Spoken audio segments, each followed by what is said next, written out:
Olá pessoal, olha eu aqui de volta dando sequência nas apresentações sobre processos básicos de refino de petróleo.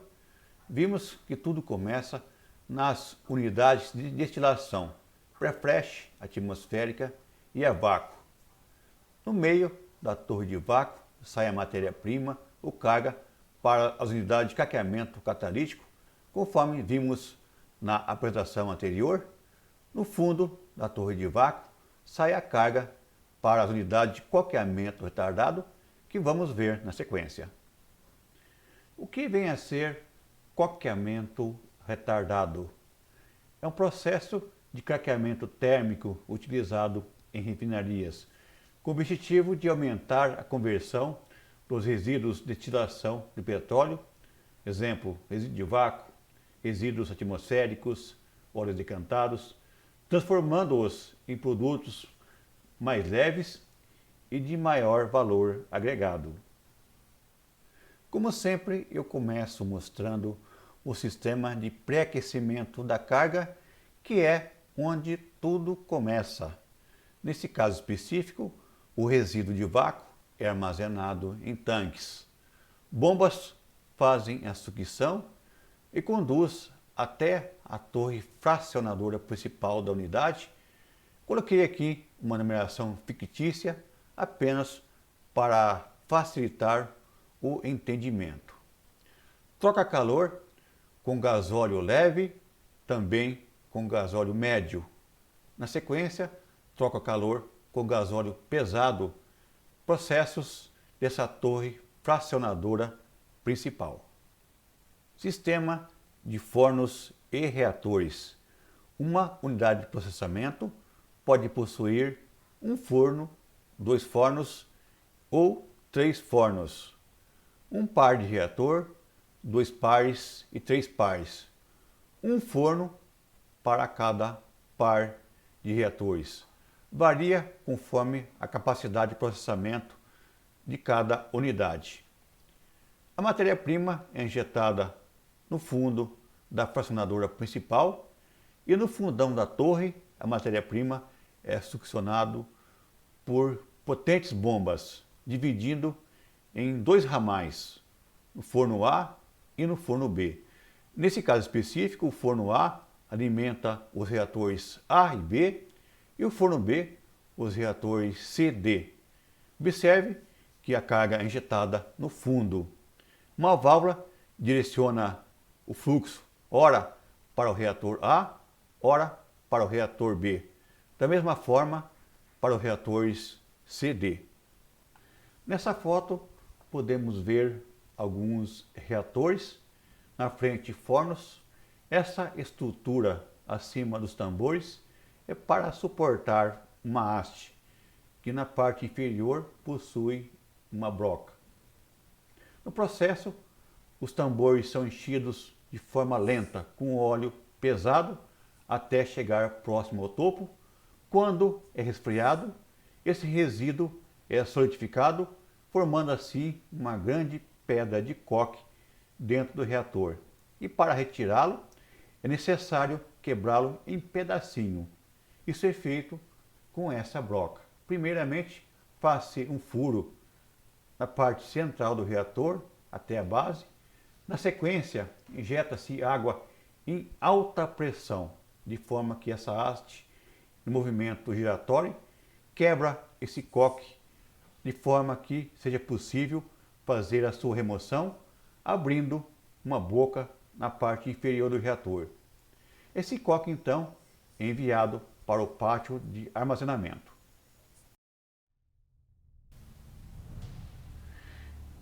Esse vídeo do YouTube mostra como funciona o processo dos reatores do coque.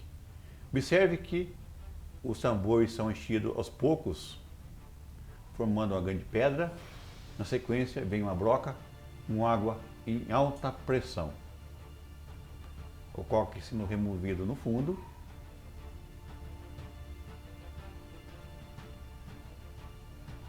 Na sequência, enquanto um outro tambor é feita a remoção do coque, o outro vai enchendo. sempre em sistema de revezamento.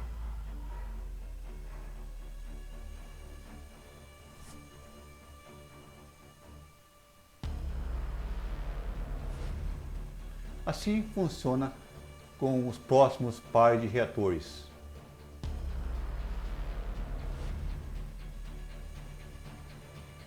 O coque retirado pelo fundo é enviado ao pátio de estocagem ou carregamento do coque, onde posteriormente pode ser transportado por caminhões ou até trens. Na parte do topo, o hidrocarboneto sai em direção à fracionadora principal.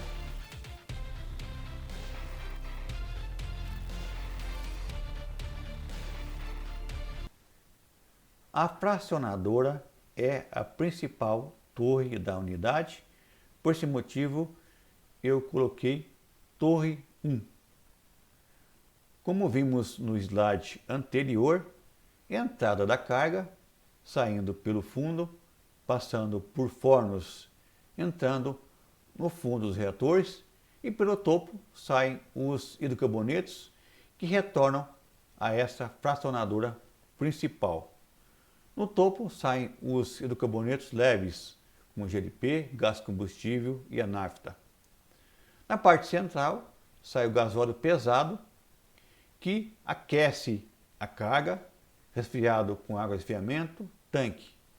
Mais acima, o gasóleo leve, também aquece a carga, resfriado com água de resfriamento, tanque. Na parte anterior ao topo, a nafta pesada, uma parte vai para HDT e a outra para tanque. Um outro alinhamento da nafta pesada enviada à torre absorvedora secundária, que a gente vai ver na sequência, retornando quase no topo dessa fracionadora. O sistema de topo da fracionadora principal das unidades de coques é semelhante ao sistema da fracionadora das unidades de craqueamento catalítico. Saída de hidrocarbonetos leves como GLP, gás combustível e nafta, que precisam ser resfriados por grandes máquinas, conhecido como air cooler. Na sequência, resfria com água de resfriamento, entrando no vaso condensador de topo da fracionadora. A parte líquida retorna para a torre, um outro ramal enviado à torre 3, absorvedora primária. O topo do vaso 2, parte gasosa, vai para o vaso 3, que é a sucção do primeiro estágio do compressor. Essa fração composta por GLP, nafta leve e gás combustível ainda está muito volatilizada ou vaporizada. Aí entra o compressor com a função de liquefazer parte dessa mistura. Como consequência, quando a gente comprime o gás, é aquecido. Sucção do primeiro estágio do compressor, comprimido, aquecido e resfriado por um permutador. Entrando na sucção do segundo estágio do compressor, comprime, aquece novamente e resfriado, entrando no vaso de alta pressão.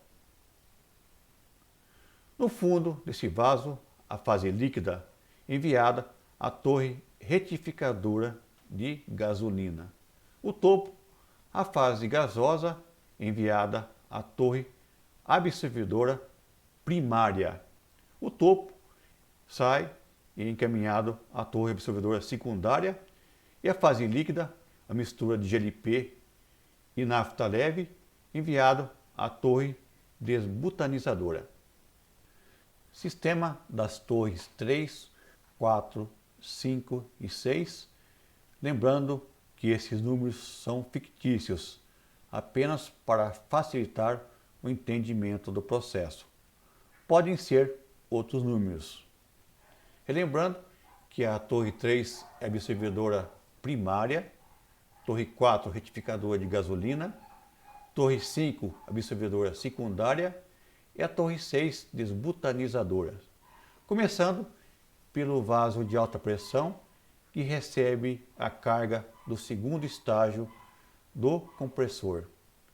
A fase líquida é succionada por bombas, enviado à torre 4, o fundo da torre 4 é enviado à torre 6. O fundo da torre 6 é a nafta, que após passar por uma bateria de permutadores, enviada para tanques. O topo da torre 6, que é o GNP, pode ser enviado para tratamento na própria unidade ou na unidade de craqueamento catalítico. Isso varia conforme cada processo ou cada refinaria. O topo da torre 3, enviado à torre 5, o fundo da torre 5 retorna à torre fracionadora principal. O topo da torre 5 é enviada para um vaso que separa a fase líquida do gás combustível. Processo básico do descoqueamento: reator cheio, perfuração até a base, quebra do coque por meio de jato de água em alta pressão. Antes, essa massa precisa ser resfriada com água até tornar-se possível fazer a quebra desse coque. Com isso, uma grande quantidade de vapor d'água, condensado e resíduo sai pelo topo. Isso acontece principalmente no momento da perfuração e quebra desse coque. Essa mistura toda precisa ser resfriada e enviada a um sistema chamado Brownout, onde a água e o óleo são separados. Também no fundo do reator, junto com o coque, sai uma grande quantidade de água quente que vai para um sistema para fazer a separação por meio do processo de decantação. Essa água retorna ao processo utilizado novamente no sistema de descoqueamento dos reatores. Essa mistura de vapores, água mais óleo está muito quente, precisa ser resfriada. Utilizamos sistema de air cooler ou grandes ventiladores, descarregado em vaso separador de água e óleo. Esse óleo é succionado por bomba, enviado para tanque ou de volta à torre fracionadora principal. Uma outra saída com grande quantidade de água desse vaso é enviado a um outro vaso conhecido como Brownout. O resíduo ou óleo fundo desse vaso é enviado a um outro vaso conhecido como tambor de resíduo, e esse resíduo também enviado de volta à torre fracionadora ou para o tanque de resíduo. No fundo dos reatores sai o coque, já triturado por água em alta pressão, portanto, com uma grande quantidade de água que precisa ser separada desse coque. Temos então um sistema de separação. Essa água é armazenada num tanque específico que retorna ao processo de quebra do coque dentro dos reatores por uma bomba de alta pressão por meio de um circuito fechado. Sistemas de tratamentos irei apresentar futuramente, senão a apresentação fica muito extensa, não é mesmo? Juntando tudo aquilo que vimos até agora, um resumo, o processo básico de uma unidade de coque. Lembrando que fiz esse desenho na área de processo com o propósito de aprimorar as ações de combate ou controle das emergências. Não tem nada a ver com a escala real do processo, que é muito mais complexo. Até aqui conhecemos um pouquinho dos processos de destilação, craqueamento e coqueamento, processos esses que fazem parte de praticamente todas as refinarias, variando conforme a capacidade de refino de cada uma. Existem outros processos bem específicos, seja por baixa demanda ou por necessidade de matéria-prima seletiva. Por exemplo, produção de óleo lubrificantes, parafina ou gasolina especiais, que são produzidos em apenas algumas refinarias. Por esse motivo, não farão parte das minhas apresentações. A próxima será sobre unidade geradora de hidrogênio e hidrotratamento. Conto com a sua presença, hein?